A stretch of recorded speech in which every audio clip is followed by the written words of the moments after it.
A imagem mostra duas mulheres sentadas em uma sala branca. Elas estão posicionadas ao lado oposto de uma mesa de madeira clara com um tampo escuro, sobre a qual uma delas, à direita, está servindo água em um copo. Essa mulher veste roupas escuras e sapatos claros. A mulher à esquerda usa um vestido escuro com estampa clara e está manuseando um celular. Ambas estão sentadas em cadeiras de escritórios pretas. Ao fundo, há uma projeção em uma tela que exibe a imagem de várias pessoas em preto e branco com os dizeres: Diálogos Contemporâneos, Ato de Resistência, 16 de janeiro, com transmissão ao vivo no YouTube.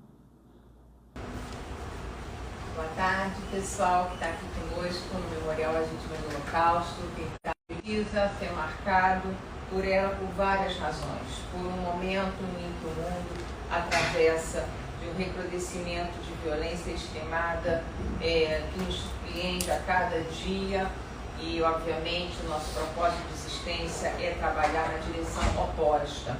O dia 19 de abril é o dia municipal e o dia estadual em lembrança do Holocausto aqui no Rio de Janeiro, e essa data tem uma razão muito nobre.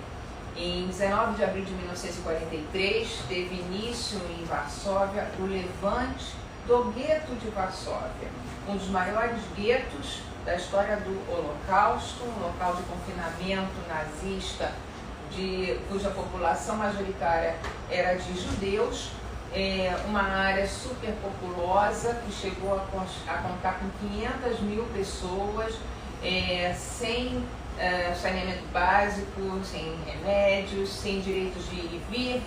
E o levante do gueto de Varsóvia, que durou quase um mês, foi uma das maiores resistências da história do Holocausto, considerando inclusive o âmbito não judaico.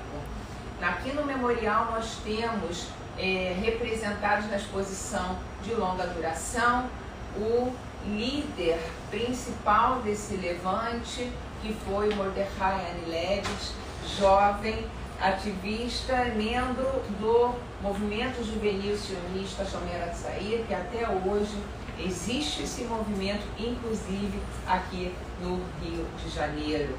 Então, essa data emblemática onde a luta pelo direito de morrer com dignidade e resistindo à deportação para os campos de concentração e extermínio, que àquela altura já eram sabidos, né, apesar da manipulação de informações nazistas, nós convidamos para essa roda de conversa a minha querida professora Esther Kupperman.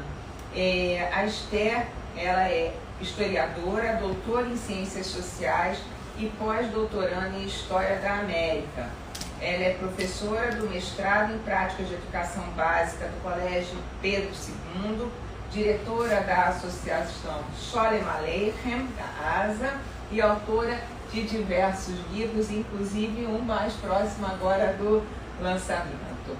Esther, muito obrigada pela sua disponibilidade de estar aqui conosco para essa roda de conversa, numa data tão importante, você que também é próxima afetivamente de Mordechai Anilević da Shomer Hatzair. Por favor. Bom, queria agradecer o convite, é uma honra estar aqui. Eu acho que isso aqui, para mim, é um dos lugares de memória mais importantes, por causa justamente dessa, não só da minha identidade judaica, mas também por conta de uma história de vida minha, né? Que eu vou falar já já.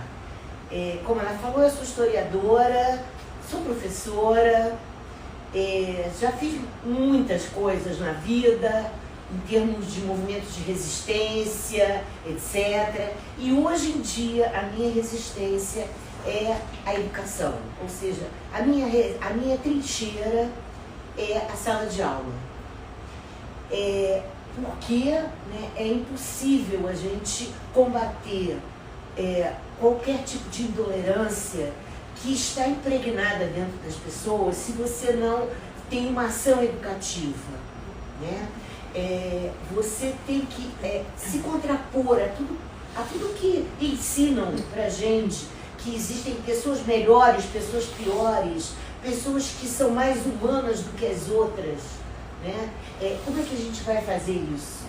eu acho que é através da educação, não é só na sala de aula. Né? É educando as pessoas da nossa família e é educando os nossos alunos também. Eu acho que a educação está presente em qualquer tipo de relação. Né? A educação é uma relação. Então, é nessa relação que está aquilo que a gente chama de resistência. Né? Eu passei muitos anos da minha vida resistindo contra a ditadura no Brasil. Né? Passei muito tempo depois, né, reconstruindo a minha vida e justamente tomando o rumo da sala de aula, tomando o rumo de uma outra forma de resistência, que é essa aqui. E aí eu pergunto para vocês, terminando de me apresentar, quer dizer, além de historiadora e de professora, eu sou vó da Tereza, né, que aqui está presente, morre de vergonha quando eu falo isso. Por que eu tenho tanto orgulho de ser vó? Porque eu vejo, né, que eu tenho um futuro. Eu tenho alguém que que pode, se quiser, não obrigatoriamente, mas pode, se quiser, carregar os meus valores e os meus princípios para frente. E ensinar também para filhos, netos, etc, etc.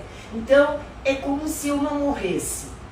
Né? É como se eu continuasse vivendo através dos meus alunos e através da minha filha e da minha neta. Por isso, a importância e o orgulho. Né? Inclusive porque eu também pertencia ao Alchamera de Sair e ela é uma menina do Alchamera de Sair também. Né? Então é um caminho, um caminho junto, né? É um caminho que a gente faz junto. E bom, eu queria dizer para vocês, queria perguntar para vocês uma coisa. O que vocês estão fazendo aqui hoje?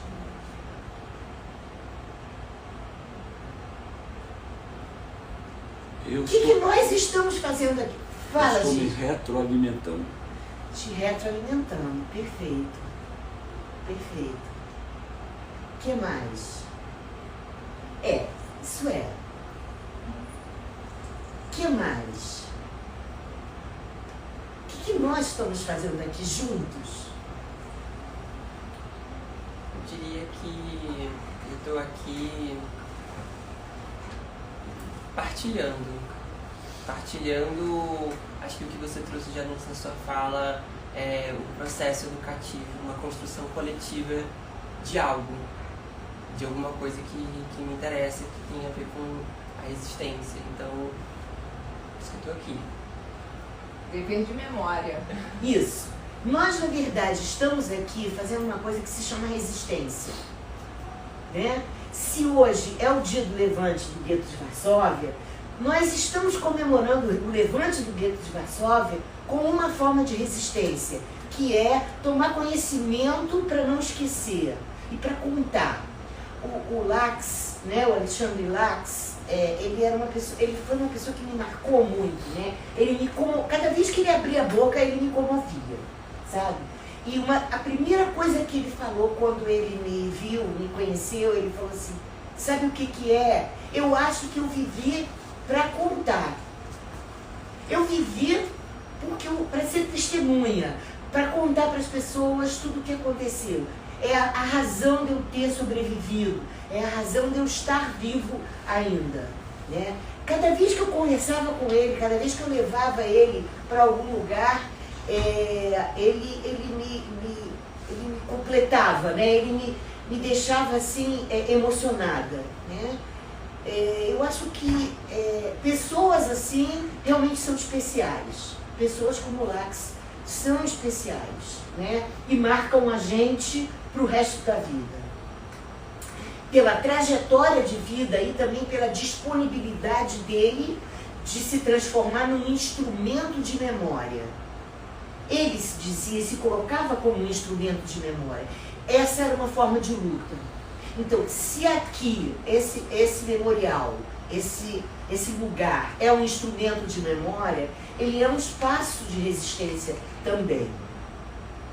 Né? Ele é um espaço de resistência porque existe uma tendência hoje em dia de negar o Holocausto, de negar tudo que aconteceu, ou talvez minimizar aquilo que aconteceu.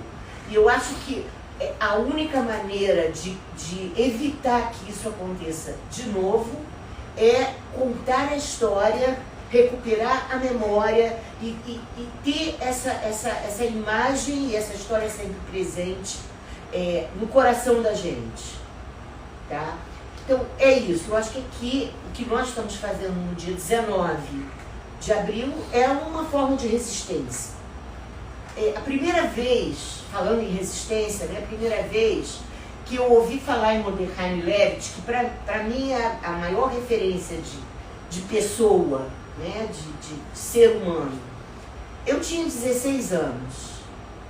Eu acho que foi até um pouco tarde demais, que eu devia ter conhecido um pouco mais. Mas foi uma imagem, uma pessoa que também me sacudiu. Porque ele era um menino de 16 anos e, assim, resumidamente, a história é que ele estava no gueto, ele tinha saído do gueto, ele já tinha embarcado no navio, ele conseguiu, tiraram ele era uma liderança dentro do gueto, ele foi retirado e ele já estava embarcando para ir embora para Israel. Quando ele soube que o levante tinha começado, né? O levante que ele tinha preparado, que ele tinha organizado, e ele resolveu voltar. Ele sabia que voltando ele não tinha quase nenhuma chance de sobreviver, mas ele voltou. Né? É uma coisa da generosidade, da doação por uma causa, por uma humanidade que existe muito pouco nesse mundo. Né? É algo que se contrapõe a tudo que foi o nazismo. Né? Essa generosidade, essa bondade, essa humanidade é o que se contrapõe ao nazismo. E nós, nesse momento, estamos vivendo um processo muito delicado de ascensão dos totalitarismos, dos ódios, né? De tudo aquilo que é a negação da humanidade. Inclusive, Esther, me permitindo um adendo, esse movimento do qual o Mordecai Levitt se imbui, né, que você destaca essa generosidade, tem muito a ver com o conceito que a gente trabalha aqui no Memorial. Quem já visitou vai lembrar, no Centro Vida, a mensagem de dar um sentido. Fazia sentido para ele voltar. Não fazia sentido para ele se salvar individualmente, né? E deixando não só os amigos, mas a causa, né, pela qual ele vinha buscando ajudar enquanto estava no gueto, né? Como naquele momento, ainda que fosse uma luta desigual, uma luta em glória, dada a uma perda, mas o levante do gueto tem um sentido diferente, não é? Não era só uma luta em que se tentava vencer, porque talvez não se fosse vencer o inimigo, mas morrer com dignidade. Então, o significado da vida e da morte, né, Esther? Quer dizer, lutar naquele momento dava um outro significado à vida, né, naquele momento, tanto para ele quanto para as pessoas que estavam resistindo.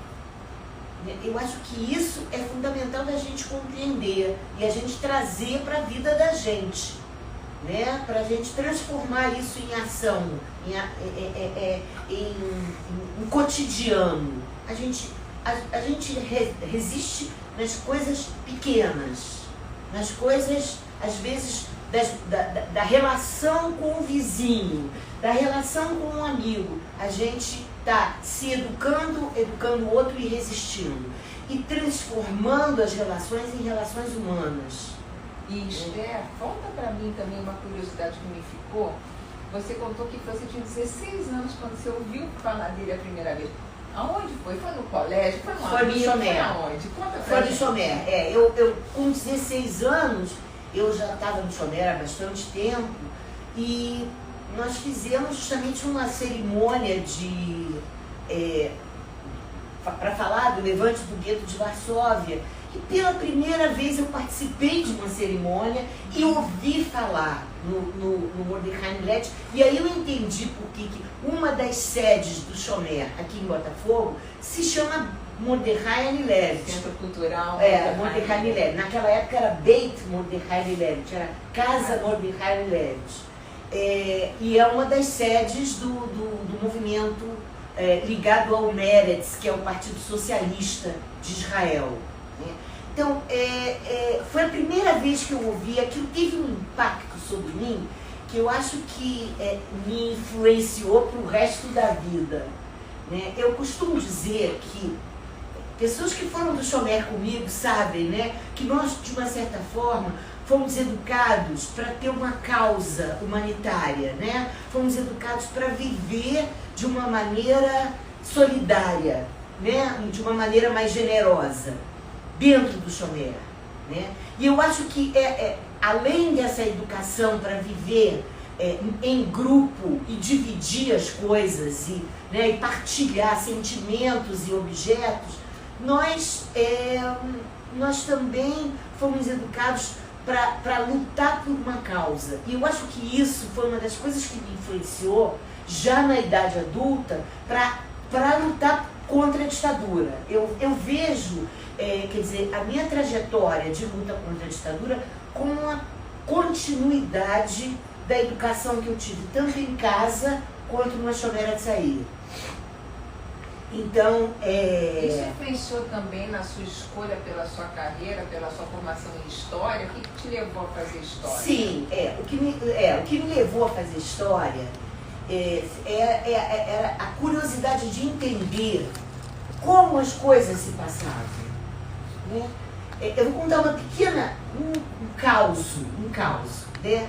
Eu tinha uma professora de História que ela particularmente detestava a História e detestava dar aula.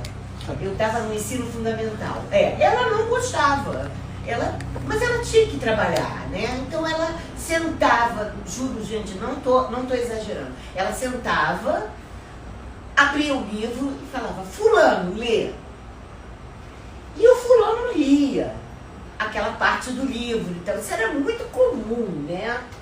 Em geral era o Borges Hermida, aquele autor terrível, né? Que vocês nunca devem ter ouvido falar, mas que foi o terror de uma geração. Era o livro de história do Borges Hermida. Bom, e aí ela dormia, gente. Ela dormia na aula, juro pra vocês. Eu não conseguiria fazer isso porque eu sou uma pessoa super agitada, né? E eu adoro o que eu faço. Bom, então, muitos anos depois, eu estava com a minha mãe na rua, encontrei com ela, que conhecia minha mãe, porque já tinham trabalhado juntas. Minha mãe era professora também. E aí, ela perguntou, e aí, você está fazendo o quê? Eu estou fazendo faculdade. De quê? Eu falei, pronto. Eu estou fazendo faculdade de História. Ela se sentiu realizada. Claro que você está fazendo faculdade de História. Você foi minha aluna. Eu não acabei com a ilusão dela. Eu não iria fazer isso, que seria mal. Seria uma coisa cruel. Tá bom, ok. Né? Mas com certeza não foi esse exemplo que me levou para a sala de aula e para a pesquisa histórica. Não foi. Né? O exemplo foi um pouco a minha família, que era uma família fulgurante no sentido de agitada, né? Onde se debatia muito. Meu pai foi exilado, foi preso político também e tal. Então, e as refeições, em torno da mesa se debatia política o tempo todo, e também se debatia literatura e tudo. Era uma casa incrível. E eu acho que isso despertou em mim uma curiosidade do entendimento dos processos históricos. Mais do que o nome e a data, é o entendimento do porquê e para quê. Né? Mais do que quem e quando. Né? Eu sempre digo para os alunos assim, gente boa, não sei data, não sei nome. Sabe? Não sei. E não quero saber. Até sei, porque eu sou obrigada a usar os nomes, né? Acabo aprendendo. Mas o mais importante é o entendimento do porquê daquilo acontecer. Isso é fundamental. Né? E eu acho que foi isso, essa coisa da família que buscava entender tudo em torno da mesa, né? E debater tudo e questionar tudo, me levou para a história. Né? E eu sou muito feliz, eu adoro o que eu faço. Realmente, eu sempre digo para alunos e para amigos, eu acho que eu já disse uma vez para a sala de aula, né? Eu sempre digo, gente, quando a gente gosta do que faz, a gente não se cansa, a gente se diverte. A gente se diverte, é o tempo todo, né? A gente não fica olhando no relógio para ver se a aula acabou. Quando toca o sinal, puxa, acabou, que coisa, né? Uma coisa assim. Quando acaba, ninguém sai correndo. Ninguém sai correndo, exato. Então, é isso que me levou, né? E o prazer de estar com pessoas. Estar com pessoas é a melhor coisa do mundo. Né? Inclusive, mais recentemente, você está lecionando na pós-graduação para professores de ensino básico, né, Esther? A importância disso. É fundamental, porque eu, na verdade, eu estou alimentando os meus alunos com a minha vida, com a minha experiência, com as minhas ideias. Se eles quiserem carregar, né, para frente, tudo bem. Se não, está aí à disposição. É mais ou menos assim, né? Eu até sou conhecida lá no mestrado como a senhora Gramsci. Sim, eu sou. Todo mundo me conhece. Porque agora a minha aula, eu não estou mais dando aula de história, eu estou dando aula de teoria, teoria da educação, né? Ensino de humanidade, na área de humanidade. E eu trabalho muito com as ideias de Gramsci e com as ideias sobre sociedade civil, sobre as relações entre Estado e sociedade, essa coisa genial que é o entendimento de onde vêm essas relações e como se estabelecem, como se realizam essas relações entre Estado e sociedade, em todos os espaços, tanto do Estado quanto da sociedade, que são a mesma coisa. Né? Segundo ele, são o famoso Estado ampliado.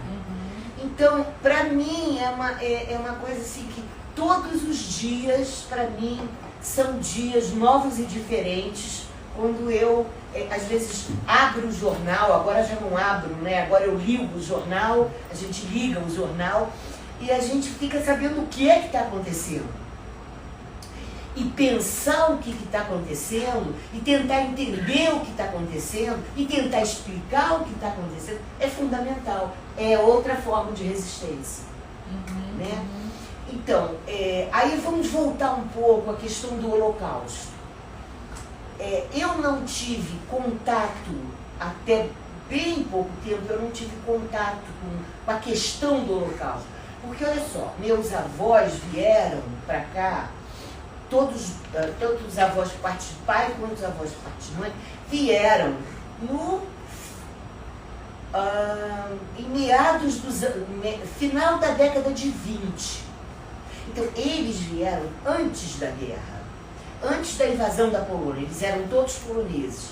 Eles vieram antes da invasão da Polônia. Então eu sabia que muita gente da família tinha morrido, inclusive no gueto de Varsóvia. Eu tenho o nome a minha bisavó se chamava Esther. Sobrenome? Stolnitsky. Ela morreu no gueto de Varsóvia. E ela, quer dizer, mas eu não conhecia ela. Né? Eu não conhecia aquelas pessoas da minha família que foram de duas gerações acima. Então, eu não tinha essa coisa da percepção clara do Holocausto, do que foi o Holocausto. Então eu não tinha, aquilo não mexia comigo. E um dia, já tarde, né, já tarde da minha idade, né, eu fui fazer doutorado e uma professora me mandou ler um livro que para mim foi assim um divisor de águas. se chama Modernidade e Holocausto, do Zygmunt Bauman. Para mim, aquele livro me despertou, porque ele explica, ele mostra que o Holocausto está aqui. Ele existe ao nosso lado, ele existe nas relações que nós estabelecemos também, e que nós precisamos mudar. Né? E ele vai construindo a ideia de que o Holocausto é algo inerente à modernidade. Né? E ele só existe porque existe a modernidade e o sistema e as relações, etc, etc. E eu comecei a entender o que era o Holocausto. E eu comecei a entender até as minhas motivações de luta. Né? Contra as injustiças, contra a morte, contra a desumanização, etc, etc. Tinha tudo a ver. Né? Tinha tudo a ver. A minha luta contra a ditadura também era uma luta contra a desumanização, contra a miséria, contra a pobreza, contra a injustiça. Era tudo uma coisa só. Foi ali com Bauman que eu consegui entender o Holocausto. Quer dizer, não consegui entender, na verdade, porque eu acho que o Holocausto não se entende. É uma coisa tão grandiosa que eu acho que a humanidade ainda não consegue entender totalmente, e a gente nunca vai conseguir entender o que foi. Né? A gente entende o que gerou, a conjuntura histórica, as relações humanas, né? A gente entende pedaços das coisas. Mas a gente não é esse geral, a gente conhece o entorno. Mas eu acho que mesmo, quer dizer, talvez eu tenha chegado perto com o Bauman e talvez eu tenha chegado perto com o Primo Levi, que eu acho que é uma coisa que todo mundo devia ler também, né? É isso no homem. Eu acho que eu cheguei quase perto, né? E eu me dei conta de que toda a minha vida era uma vida que eu tinha lutado contra a desumanidade. E eu acho, quer dizer, que nós estamos vivendo um período delicado, no sentido de que a desumanidade está crescendo. Nós estamos encarando esse processo de crescimento do ódio, crescimento do desamor, né? O aumento da concentração de renda, o aumento das desigualdades. Quer dizer, a gente está vivendo isso. Nós estamos vivendo um processo muito próximo ao crescimento do fascismo. Né? Muito semelhante. Em história, as coisas só se repetem como farsa, né? Mas nós estamos vivendo um processo que lembra muito os momentos anteriores à Segunda Guerra Mundial, da ascensão do totalitarismo. Vocês reparem que a extrema-direita, ela está crescendo, por exemplo, na Europa. Eu vim agora com um táxi e o cara estava com o rádio ligado e a notícia era, você ainda não tinha entrado no táxi, o Trump, que é um ícone do fascismo, né? Ele está sendo julgado e um homem foi para a porta do tribunal e ateou fogo no seu próprio corpo, como forma de protesto. Quer dizer, essa coisa da radicalização, né? É uma coisa que me assusta, da radicalização hoje, é uma coisa que me assusta muito. Esther, me assusta demais. Eu acho que a questão da radicalização é um sintoma da falta do dialogismo. Eu não digo tanto da dialética, mas do dialogismo, e aqui eu entro com o Martin Buber. Sim. Que é a busca de uma norma de conduta social, das pessoas quererem se ouvir, quererem conversar, quererem se entender, mesmo quando discordam de pontos de vista. Não temos como convergir em tudo, não temos necessariamente que estarmos a concordar, mas a evitação, isso está em Freud, isso está em vários pensadores, isso está em Einstein, né? As divergências, elas existem, a questão é como lidar com as divergências e evitar chegar a ter que lançar mão de comportamentos extremos, de encaminhamentos políticos extremos e principalmente dessa ameaça à vida que se tornou quase que corriqueira, seja numa discussão de trânsito, no microcosmo, ou seja numa questão política internacional como guerras que a gente está atravessando. Para mim, eu faço uma analogia, Esther, com a tendência à quebra dos vínculos com facilidade, que num empréstimo imagético da era digital, né, ao invés da máquina ter o homem como inspiração, a coisa meio se inverteu, né, na história da cibernética. Agora o homem se modela pela máquina. E assim, isso está fadado ao insucesso, porque a questão, a grande poiesis, a grande diferença do ser humano na era computacional para com as máquinas é o aspecto do sentir, é o aspecto do criar, é o aspecto da espontaneidade, né?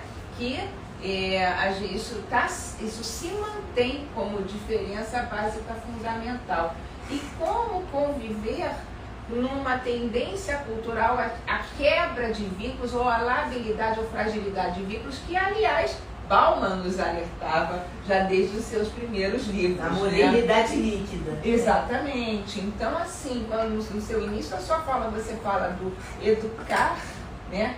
Estar em sala de aula, estar no espaço cultural, se relacionar, e se relacionar é estabelecer conexões, é se vincular. Mas a gente tem que optar também para que a gente vai educar e que conexões a gente vai estabelecer. Quer dizer, aquele homem que ateou fogo hoje na porta do julgamento do Trump para protestar, quer dizer, como ele foi educado? Né? Como é que ele cresceu? Que influências ele teve? Né? A influência da máquina, a influência dos meios de comunicação, a influência agora, recentemente, a influência da internet, e isso foi educando entre aspas. Né? Eu acho que a gente tem que reeducar as pessoas, a gente tem que refazer essa educação. E aí, porque eu fiquei muito tocado com essa questão de diálogo. Você tem toda a razão dentro de uma democracia. Mas o que o fascismo faz exatamente é impedir o diálogo. Esse homem, não é que ele não foi educado, ele sofreu uma lavagem cerebral. Sim. Ele foi deseducado. Ele foi, em cima dele, ele recebeu injeção maciça na veia de frases feitas, de conceitos assim, abstratos, entendeu? Que eles recebem isso diariamente. O fascismo, quer dizer, a base do fascismo é exatamente impedir, não é à toa que a primeira coisa que eles atacam é a cultura e a educação. Eles não querem o diálogo, não permitem o diálogo, então só é possível, assim, uma lembrança que eu tenho, na época que a briga que era entre PT e PSDB, um ganhava, o outro ganhava, e a democracia continuava, e o outro era a oposição, daqui a pouco o outro era a oposição, era o que existia aqui, entendeu? No momento que agora não é isso, tanto é que não são opositores, são inimigos. Vamos metralhar a petralhada, é essa ordem que recebe essa pessoa. Até e fogo, é a mesma coisa. Sim, são coisas, o fascismo ele impede o diálogo. O que eu penso tanto é que a gente não consegue conversar com uma pessoa. Uma vez eu perguntei a uma mulher na rua, por que você vai voltar de novo no Bolsonaro? Ela falou, porque ele acabou com a pouca vergonha de homem com homem. O que eu vou conversar? Qual diálogo é possível conversar com essa pessoa? Ela está totalmente fechada dentro desse coisa, não há possível diálogo. Ela foi educada, ela foi... Eu não uso a palavra educada não, ela foi lavada. Sim, mas foi uma coisa construída. Eu tive uma experiência muito legal, experiência de dona de casa em supermercado. É legal também, é ótimo. Aí era a época que estava aquele plano que congelava tudo, né? Todos os preços tinham que estar congelados. Lá estava eu no meu carrinho de supermercado e tudo tinha subido de preço, tinha mudado o preço todo. E eu parei, não vou me esquecer, em frente a uma latas de ervilha. Falei, nossa, mas aumentou muito o preço. Assim, eu meio que falando sozinha. Aí uma mulher do meu lado falou assim, não, está tudo congelado. Falei, mas minha senhora, mês passado era tanto e agora está tanto. Não, mas está tudo... Ela negava até a realidade. Uhum. Essa foi uma experiência dentro do supermercado, onde 1984. 1984, a negação da realidade. Né? Eu acho que ela riu, porque eu sempre falo com vocês sobre 1984. Né? Eu acho que 1984 é assim, uma das coisas, é um livro e um filme dos mais educativos que tem, no sentido da compreensão do negativismo e da realidade. Né? Eu, quando dava aula na graduação, aí eu dava aula de teoria da história. Aí eu entrava e dizia assim, primeiro dia de aula, para deixar desesperados os caras. Olha, vocês não vão aprender nada comigo. Desistam.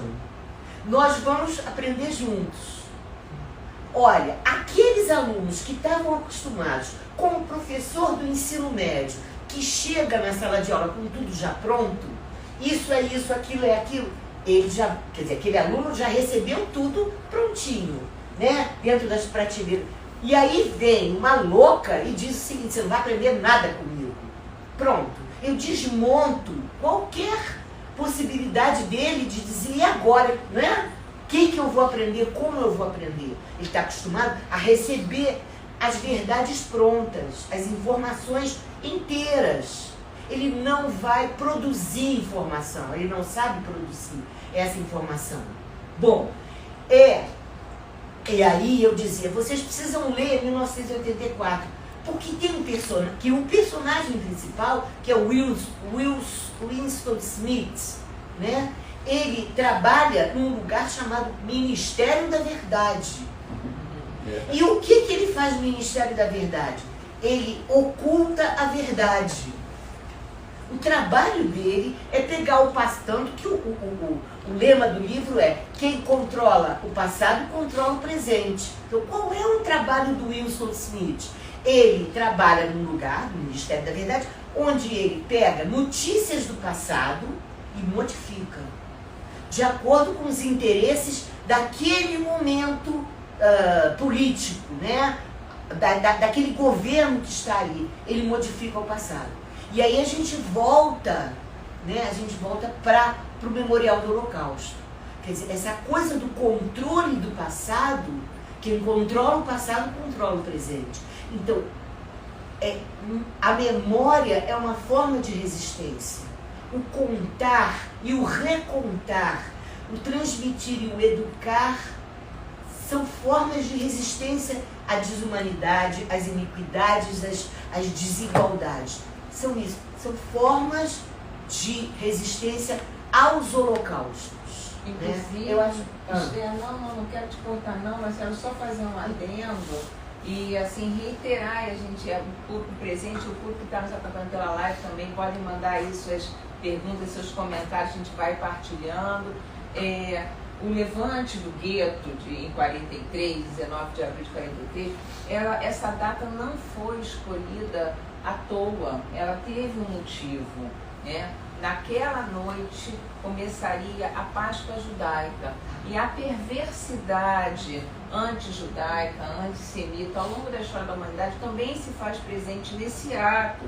Houve uma ordem vinda de Berlim para eliminar o gueto de Varsóvia e para destruir, porque já havia tido em janeiro de 43 um levante no gueto, né, que foi sufocado, teve uma leva de deportação grande como punição, né, e foi aí que os remanescentes se juntaram e chegou, até porque havia, né, clandestinamente trocas de informações com o mundo externo, e esses combatentes do gueto, sabendo que o exército cercaria e chegaria justamente numa data religiosa, numa celebração em prol da liberdade, que é a Páscoa judaica de ressurreição, como tem na Páscoa cristã, tem um reinício, um recomeço, um renascimento do judaísmo também.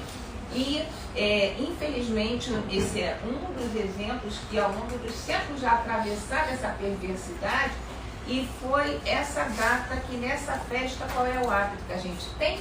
Relembrar e recontar. E contar a história. Contar a história. Né? Então, assim, esse momento que estamos aqui a gravar, hoje 19 de abril, em 2024, estamos prestes a comemorar na segunda-feira mais o início de uma Páscoa judaica, aonde a gente vai contar o quê? Contar uma história de 400 anos de escravidão que os judeus foram escravizados no Egito, isso está na Bíblia, e a saída para a libertação, para a liberdade, né? E o valor que a gente dá a algo que quando a gente não está ameaçado, a gente às vezes não sabe dar o valor, esquece. Aquilo que está ali já organicamente sendo vivenciado, deixa de ser percebido e relevado, né, Esther? Então, é esse momento em que você está aqui a reafirmar essa necessidade do relembrar, né? E a gente está podendo trazer você aqui no memorial, né? Para resgatar esse discurso dessa importância. E muitas vezes eu vou fazer agora uma provocação. Você diz que quem controla o passado controla o presente, né? E quando nós que estamos dentro de um equipamento cultural como esse, somos acusados de, por querer preservar a memória do Holocausto, teremos fazer isso com fins de algum ganho próprio. Como é que você vê? Olha, ganho pessoal? Ou coletivo ou comunitário? Mas eu acho, deixa eu te falar uma coisa, eu não vejo problema num ganho coletivo. Eu não vejo, sabe? Porque eu acho que todo grupo social, ele tem que preservar o seu passado e a sua memória, para que não haja um controle do seu presente. Né? Eu acho que todo grupo social precisa construir os seus espaços de memória, os seus memoriais, os seus museus, enfim, as suas bibliotecas, que são os lugares onde estão a informação. Né? A informação sobre o que se passou e que está se passando. Né? Então, eu acho que quando as pessoas acham que estão nos acusando, elas estão nos lembrando que nós estamos fazendo uma coisa boa, entendeu? Que é a preservação da memória de um grupo étnico, de um grupo social. Né? E eu acho que a preservação dessa memória é fundamental para a existência desse grupo, né? Para o futuro desse grupo. Se a gente não controlar o passado desse grupo, se a gente não recontar o passado desse grupo, a gente perde o presente e não existirá no futuro. Inclusive, Esther, aqui a gente sempre convida as pessoas a voltarem, aqueles que não vieram ainda ao memorial para vir, porque muitas vezes as pessoas se assustam ainda com o termo holocausto associado, né, a algo pesado, a algo, não é muito forte, eu não quero entrar em contato, isso não é para mim. E quando a gente vem aqui e visita esse espaço, que a gente atravessa a história da tragédia, do extermínio, mas a gente foca na vida, a gente está trazendo essa posição de resistência no sentido amplo que você traz, mas a gente convida as pessoas a não fechar os olhos para o que sim existiu e que continua a existir, e como que a gente pode, ao contrário, se inspirar nas inúmeras histórias aqui que a gente conta no memorial, para ganhar forças e combater aí os ataques à ética e à tentativa de harmonia social. Olha, da mesma maneira que, por exemplo, né, hoje também é um dia dos indígenas, né? Sim. Dos indígenas não. É dia, bom, a gente... Povos originários. Dos povos indígenas. Eu agora estava sendo politicamente incorreta. Povos originários. Povos originários, perfeito.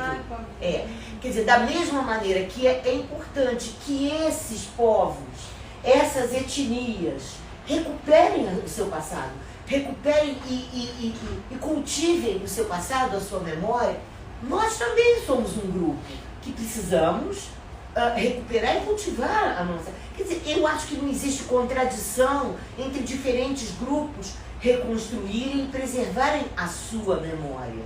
Que todos os grupos tenham essa iniciativa e essa oportunidade. Eu acho que é por aí. Inclusive, Esther, assim, a gente tem recebido muitas visitas escolares aqui no memorial, tanto do âmbito público quanto do âmbito privado. A gente conta aqui com a presença da professora Daniela Vasques, da Secretaria Estadual de Educação, que é parceira nossa em jornadas de ensino do Holocausto, promovidas em parceria também com a Gnabrita, a Associação Cultural da Comunidade Judaica, há 16 anos promovendo jornadas, e a professora Daniela também trabalha no diálogo interreligioso, né, no âmbito da SEDUC, do ensino interreligioso. Eu agradeço a presença e foi sua aluna. Foi então, minha aluna. Aquilo que você falou do que é gostoso e que deixa frutos, né? Não só na família, mas nos alunos e em todos os lugares, né? É o nosso futuro, né? É alguém que está construindo o nosso futuro junto com a gente, né? Eu acho que é por aí, né? Os meus alunos são uma forma de sobrevivência, no sentido de que eu sobrevivo através deles, né? Eu acho que é por aí. Essa coisa do... Volta. Eu acho que essa coisa da memória é fundamental. Então, não adianta dizerem que é uma coisa ruim que nós estamos preservando. Preservar a memória é um direito e um dever de cada grupo social. Tem que ser. Né? Por que os povos originários podem preservar a sua memória e nós não? Não é?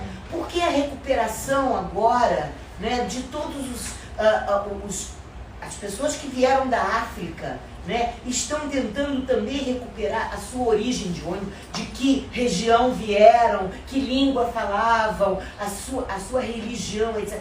Por que eles não podem fazer essa recuperação? E a preservação dessa cultura, dessa religião, desses hábitos, etc. Tem que... É direito e dever.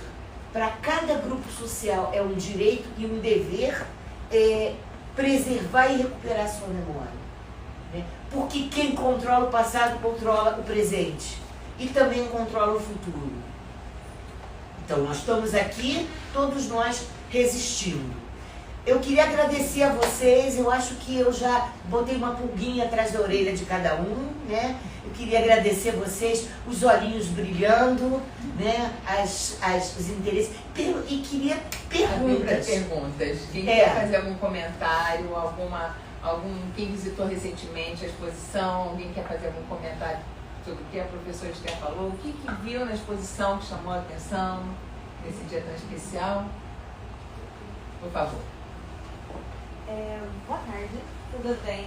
Meu nome é Natália, na verdade eu vim do Paraguai, eu vim para uma jornada acadêmica aqui na Getúlio Vargas e justamente deu a oportunidade hoje, meu amigo falou, eu vou ir no memorial, nós não sabíamos dessa data, não tínhamos conhecimento, só que eu tenho essa pulga atrás da orelha desde sempre que em casa, o meu pai sempre foi muito de falar sobre isso, mas com o intuito de procurar uma mudança, ele sempre criou eu e meu irmão com essa visão procurar a humanidade em cada um, ser muito generosos. Infelizmente, normalmente na sociedade tem pessoas que impossibilitam essa generosidade, fazer a gente querer perder essa vontade da mudança, mas só queria agradecer por esse espaço. Nós não sabíamos que ia ter essa oportunidade. Já estive em outros lugares que tem um memorial, por exemplo, em Buenos Aires, eles têm um também que é muito interessante, na própria Nuremberg também. Então, gostaria de agradecer muito por essa oportunidade e dizer, não tenho nada para perguntar, porque parece que a senhora simplesmente, não sei, abriu mais ainda a mentalidade. Eu admiro muito, falei que em algum momento na minha vida eu vou ser professora, porque eu compartilho desse ideal de que nós temos que resistir através da educação, que é abrindo os olhos das crianças, dos adolescentes, dos adultos. Eu tenho uma colega agora, aquela professora de uma universidade de terceira idade, e ela falou que ainda assim tem pessoas da terceira idade que não conhecem tudo o que nós, jovens, conhecemos já. Então, meu pai, com 42 anos de idade, ele teve a oportunidade de conhecer a Europa, eu tinha 15. Então, assim, a gente vê a diferença e a possibilidade que nós temos como jovens de querer mudar isso através da educação, mas com grandes exemplos como vocês. Muito obrigada. Obrigada. Por favor. Eu estou completamente comovido porque eu nem sabia que tinha um museu. Sabe? Achei que era um memorial, uma coisa assim bonita, fora, vim para sua palestra. Cheguei cedo e entrei no museu e fiquei... Parabéns, né? Porque está muito bem feito. Eu fiquei muito comovido o tempo todo, porque você é neta de imigrante, eu sou filho de imigrante. Eu nasci em 45. Meus pais, que é meu pai da Polônia, minha mãe da Hungria, se conheceram, vieram na década de 20, se conheceram no Rio e foram morar em Vitória. Quando nasceu o mais velho, em 39, ainda conseguiram trazê-lo para fazer o Brits. Porque lá não tinha nenhuma comunidade, tinha mais uma família, só, assim, uma pequena família e nós. Não tinha sinagoga, não tinha nada, não tinha escola, não tinha nada. Quando nasceu o segundo, já não tinha como deixar o primeiro. Eu fui o quarto, depois da minha irmã, o quarto. Então eu cresci, eu nem sabia que era judeu, porque meu pai, traumatizado, minha mãe não deixava ele contar histórias. Ele começou, a partir de 45, a ouvir as coisas e perdeu o contato com a família que ficou. 4 irmãos ficaram lá na Polônia e 4 vieram. Meu pai é o único homem que veio e 3 mulheres. E meu nome, Git, é dado em homenagem ao irmão dele. Então, um Git no Branovski certamente ou morreu no gueto, ou morreu no Levante, ou morreu deportado, ou morreu na câmara, ou morreu de fome, enfim, não sei como ele morreu. Então, nós crescemos lá, e aí não tinha escola, não tinha bar mitzvah, não sabia. Uma amiga minha disse, mas, bom, gente, até o dia que você se olhou no espelho. Sim. Essa cara, né? Quando eu cheguei no Rio, eu tentei até me integrar, mas não consegui, porque não tive showman, não tive escola, nem sabia o que era, como era, por que era. Mas sabia muito da tragédia do Holocausto. Isso meus pais falavam. Alguma coisa tinha acontecido na família que eu não sabia. E eu conheci os imigrantes, né? Ouvi muito ídis, pelo que minha mãe não falava ídis, então eu não aprendi porque os dois não falavam nem ídis, nem polonês, nem húngaro, muito mal português. Então, e eles não tinham nenhuma cultura, todos dois de famílias muito pobres, sem nenhuma, não tinha nenhuma referência, eu não tenho essa referência, sabe, de primeira formação mesmo, né? Eu digo que quem me jogou de volta ao judaísmo foi o Bolsonaro. E quando eu soube que ele ia para a hebraica, eu fui lá para a porta. Junto com a gente. Junto com a gente, aí conheci esse pessoal, né, meio Conheceu o pessoal da ASA. O pessoal da ASA, e estou na ASA até hoje, faço parte da diretoria, e meu grupo de teatro funciona lá. Então eu quero dizer, quando eu disse me retroalimentar, eu imediatamente escrevi para minha irmã, que é a única, e só tem eu e ela, de todos agora, né? Falei, você tem que vir aqui no museu conhecer, ela não vai precisar de um lugar. Ela mora no Rio. E até uma sugestão, não só pela idade, como pelo impacto emocional, eu sugiro que tem algumas cadeiras. Eu tive, quase sentei no chão. Não só por causa da idade, mas ainda vai ficar em pé algum tempo, mas pela emoção. Não, mas isso a pessoa querendo, a gente providencia. Sim, mas assim, sabe, no mente, de repente aquilo tudo, aquelas histórias todas, aquilo tudo, né? É muito forte mesmo. E o Primo Levi, você citou ele tem esse livro, É Isso, um Homem, que é o mais conhecido. Depois ele tem um segundo livro impressionante, que ele conta a volta. Eu pensei que assim, que ele foi salvo, ele foi carregado no colo para casa. Não, ele levou 1 ano para chegar em casa. Tal devastação dele.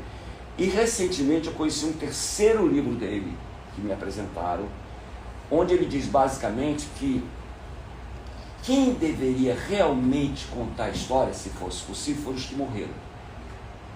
Os afogados e sobreviventes. Exatamente.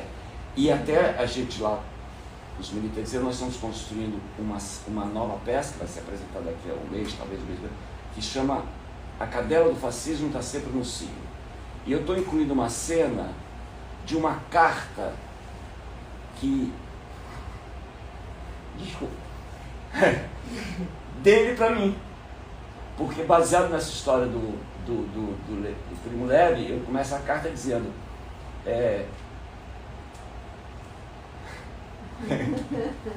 Querido sobrinho, há muito tempo eu esperava que você escrevesse essa carta de mim para você. E ele começa a contar as possibilidades de ele ter morrido. Quer dizer, ele falou, eu posso ter morrido assim que a Alemanha invadiu a Polônia. Eu posso ter morrido confinado no gueto, de fome, de sede. Posso ter morrido no levante do gueto. Posso ter morrido sendo levado no campo de concentração e enfiado numa câmara de gás. Posso ter morrido com trabalho escravo.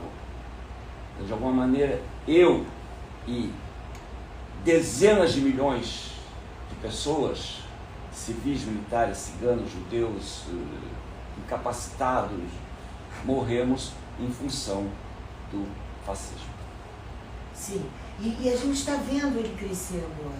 Isso, por isso que o livro chama a cadela, a peça Cadela está sempre no si, porque está aí.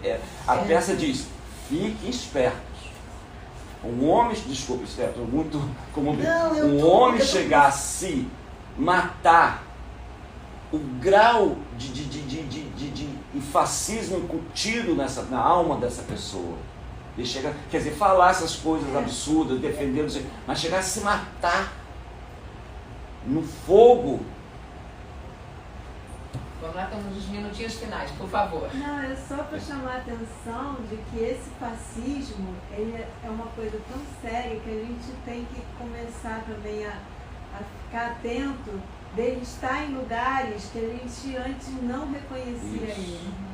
Então, quando a gente vê os negacionismos e o nível de polarização que certas situações estão produzindo, é da gente ficar, assim, começar a precisar conceituar o que é o fascismo e onde encontrar. Ele nem sempre está onde a gente localiza a extrema esquerda, né? Existe a extrema... Ou a extrema direita. Eu falei a extrema direita, mas eu quis... Dos extremos mas que ele muitas vezes pode estar até nos que se consideram de esquerda. Eu tenho visto esse tipo de comportamento. Negacionismo. Negacionismo violentíssimo. Né? Eu até fiz a troca. Mas eu acho que essa troca não foi em vão, não. Não foi em um vão, ato não. falho, mas é porque é exatamente aí a questão. Né? A gente está chegando ao finalzinho do nosso encontro. Eu Um gostei. momento bom, a gente gosta quando as pessoas participam, quem está nos assistindo de longe, aqui os presentes.